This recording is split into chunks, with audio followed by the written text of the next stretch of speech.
you know, a lot of what he's saying is actual fact. You know, it's actual fact. Yet it also speaks to the environment in which we are embedded as young black males and females in this particular society. You know, hip-hop changing from positive to negative was not a consequence of history. It was not a circumstance of history.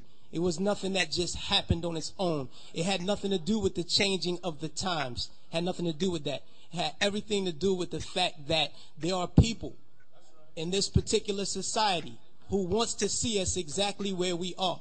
And we cannot let that point elude us. These are the facts. How do we know? 1967, Kerner Commission report on urban disorder. When black people said, yo, we're tired of this system. You know what I mean? This system is oppressing us. So we rebelled against the system. We burned things. We said, yo, we had enough. He did his little report on what caused these riots. He said, what caused these riots? He said it was young children who started these riots, and what was motivating them was a high self-esteem and an enhanced racial pride.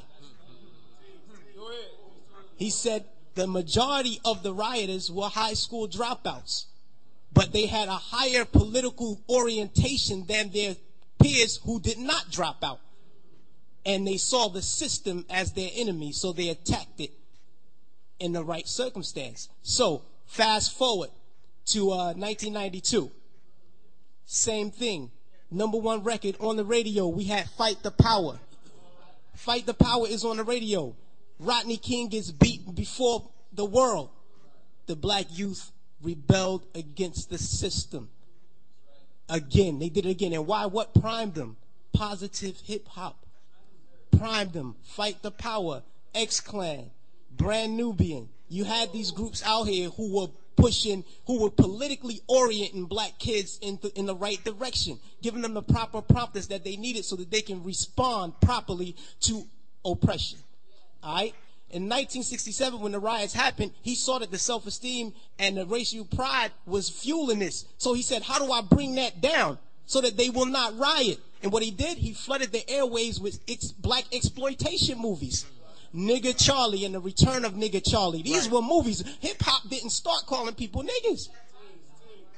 We had Shaft. We had Coffee. Black girl turned prostitute to do whatever. You know what I mean? But these black exploitation movies brought down the self-esteem and the racial pride so that the kids will not rebel against this system of oppression. 92, the racial pride was back in effect. We had black kids going to Dr. Ben Yuckin lectures. We were spending our money to go see Farrakhan speak as opposed to going to a strip club. This is where we were. The most coveted article of clothing was a historically black college or university sweater. That's right. We were motivating children towards positive attitudes and lifestyles. That's right. And when Rodney King got the beating, heads responded properly.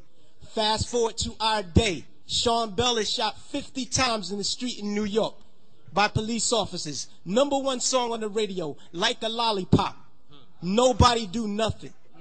Nobody respond to nothing. Trust me. Trust me. Just like the brother, I believe it was JT, the bigger figure, who said that the label executives came to him and said, yo, brother, we need you talking about guns and whores. You know what I mean? That's right. That happens. I've been in those meetings with management and had to ask me, is what you're saying really what you believe, so that we'll know how to market you properly? You know what I mean? This happens. Young Buck on his album, he has a song on his album that talks about police terrorism. The label said absolutely not. Jimmy Iovine said absolutely not. You cannot put that record on the album because it might create an atmosphere that might put police officers' lives in danger. Right. So they took the record off, but they let him keep the other 14 songs on the album that talked about killing black youth.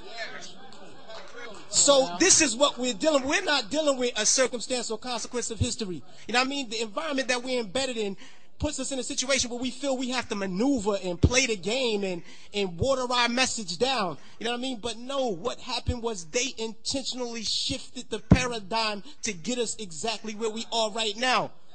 Right now, we're feeding the prison industrial complex right now. Our kids are going to prison because they're promoting these records. They're promoting these records daily that send us to jail. You know what I mean? It's cool to go to jail. You know what I mean? They glorifying these things. And it's not the black youth. We're in a position where we get, like the brother said, the choice. You know, he said, yo, I chose the positive. So I didn't do it. But every youth is not going to take that route. I know I come from the projects. Grew up in the projects all my life. You know what I mean? And we're not turning down $500,000 to say nigga. We're not going to do it because we won't turn down $200 to take a package of crack from one corner to the next. You know what I mean? We living in a state of poverty and want of all things. So it's hard for us to make that. Our judgment is clouded. And they knew that the judgment would be even more clouded if they took groups like X-Clan off the radio. Mm-hmm. This is just what it is. And until we start to deal with the environment that's shaping the behavior, we'll never get to the next level. We have to confront that. Peace.